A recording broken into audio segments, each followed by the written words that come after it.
بسم اللہ الرحمن الرحیم۔ نبی کریم صلی اللہ علیہ وسلم نے شفا کا حکم ہر اس چیز میں دیا تھا جو تقسیم نہ ہو سکتی ہو، پس جب حد بندی ہو جائے اور راستے الگ الگ کر دیے جائیں تو پھر شفا نہیں۔ اور بعض لوگ کہتے ہیں کہ شفا کا حق پڑوسی کو بھی ہوتا ہے، پھر خود ہی اپنی بات کو غلط قرار دیا اور کہا کہ اگر کسی نے کوئی گھر خریدا اور اسے خطرہ ہے کہ اس کا پڑوسی حق شفا کی بنا پر اس سے گھر لے لے گا تو اس نے اس کے 100 حصے کر کے ایک حصہ اس میں سے پہلے خرید لیا اور باقی حصے بعد میں خریدے، تو ایسی صورت میں پہلے حصے میں تو پڑوسی کو شفا کا حق ہوگا، گھر کے باقی حصوں میں اسے یہ حق نہیں ہوگا، اور اس کے لیے جائز ہے کہ یہ ہلا کرے۔ حضرت سعد رضی اللہ عنہ نے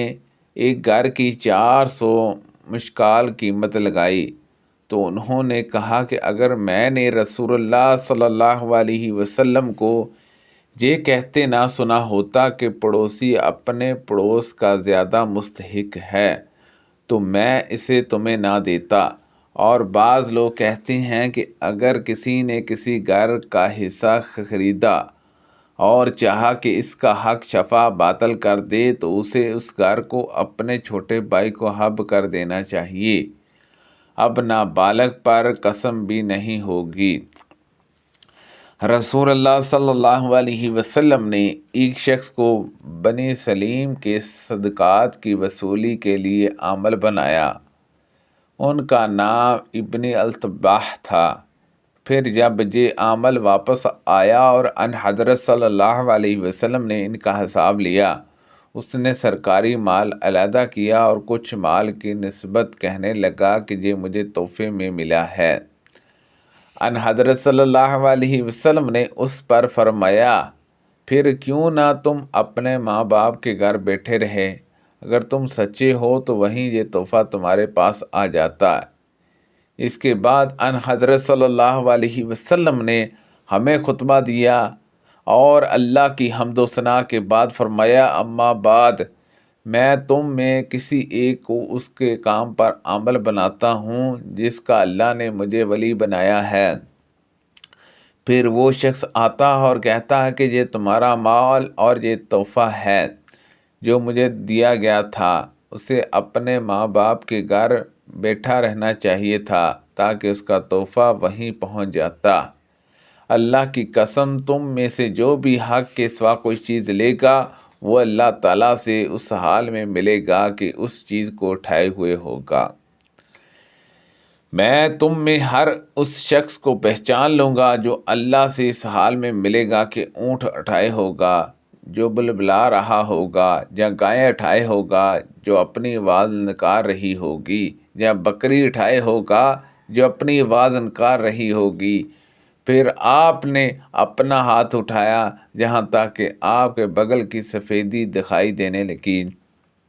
اور فرمایا، اے اللہ، کیا میں نے پہچان دیا؟ یہ فرماتے ہوئے ان حضرت صلی اللہ علیہ وسلم کو میری آنکھوں نے دیکھا اور کانوں نے سنا۔ ابو رافع رضی اللہ عنہ نے سعد بن مالک رضی اللہ عنہ کو ایک گھر 400 مشکال میں بیچا اور کہا کہ اگر میں نے نبی کریم صلی اللہ علیہ وسلم سے یہ نہ سنا ہوتا کہ پڑوسی حق پڑوسی کا زیادہ حقدار ہے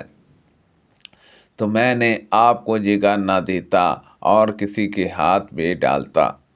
رسول اللہ صلی اللہ علیہ وسلم نے فرمایا، کسی نیک آدمی کا اچھا خواب نبوت کا 46واں حصہ ہے۔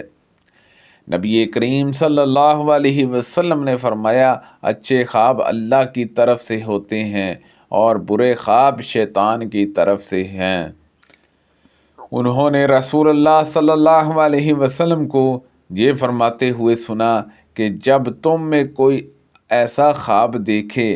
جسے وہ پسند کرتا ہو تو وہ اللہ کی طرف سے ہوتا ہے،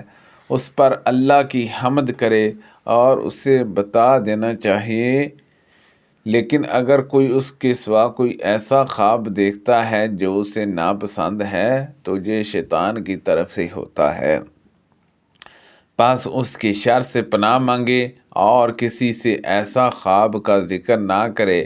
یہ خواب اسے کچھ نقصان نہیں پہنچا سکے گا۔ نبی کریم صلی اللہ علیہ وسلم نے فرمایا، اچھا خواب اللہ ہی کی طرف سے ہوتا ہے اور برا خواب شیطان ہی کی طرف سے ہوتا ہے، پس اگر کوئی برا خواب دیکھے تو اسے اس سے اللہ کی پناہ مانگنی چاہیے اور بائیں طرف تھوکنا چاہیے، یہ خواب اسے کوئی نقصان نہیں پہنچا سکے گا۔ اور عبداللہ بن جہجیہ سے ان کے والد نے اور ان سے عبداللہ بن ابی قتادہ نے بیان کیا اور ان سے ان کے والد نے نبی کریم صلی اللہ علیہ وسلم سے اسی طرح بیان کیا۔ میں نے رسول اللہ صلی اللہ علیہ وسلم سے سنا، آپ نے فرمایا کہ نبوت میں سے صرف اپنی مشاورات باقی رہ گئی ہیں۔ صحابہ نے پوچھا، مبشرات کیا ہے؟ ان حضرت صلی اللہ علیہ وسلم نے فرمایا کہ اچھے خواب کچھ لوگوں کو خواب میں شب قدر رمضان کی 7 آخری طریقوں میں دکھائی گئی اور کچھ لوگوں کو دکھائی گئی کہ وہ آخری 10 طریقوں میں ہوگی۔ تو ان حضرت صلی اللہ علیہ وسلم نے فرمایا کہ اسے آخری 7 طریقوں میں تلاش کرو۔ رسول اللہ صلی اللہ علیہ وسلم نے فرمایا، اگر میں اتنے دنوں قید میں رہتا جتنے دنوں یوسف علیہ السلام پڑے رہے اور پھر میرے پاس قاصد بلانے آتا تو میں اس کی دعوت قبول کر لیتا۔ میں نے نبی کریم صلی اللہ علیہ وسلم سے سنا، آپ نے فرمایا کہ جس نے مجھے خواب میں دیکھا تو کسی دن مجھے بیداری میں بھی دیکھے گا، اور شیطان میری صورت میں نہیں آ سکتا۔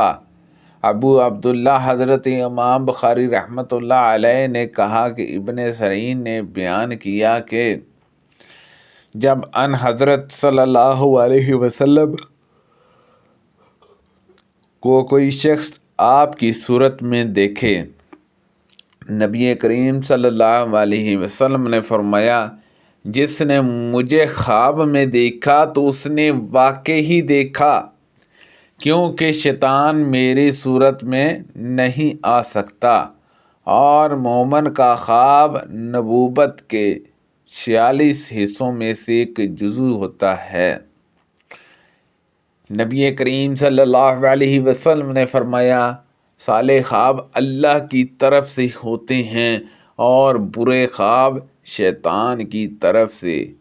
پس جو شخص کوئی برا خواب دیکھے تو اپنی بائیں طرف کروٹ لے کر 3 مرتبہ تھو تھو کرے اور شیطان سے اللہ کی پناہ مانگے، وہ خوب بدحس کو نقصان نہیں دے گا اور شیطان کبھی میری شکل میں نہیں آ سکتا۔ انہوں نے نبی کریم صلی اللہ علیہ وسلم کو یہ فرماتے سنا کہ جس نے مجھے دیکھا اس نے حق دیکھا، کیونکہ شیطان مجھ جیسا نہیں بن سکتا۔ سبحان اللہ عز و جل۔ اللہ پاک سے دعا ہے کہ اللہ پاک ان حدیثوں پر عمل کرنے کی توفیق عطا فرمائے۔ کو پڑھنے میں غلطی کوتاہی ہو گئی ہو، اللہ پاک معاف فرمائے۔ صدقہ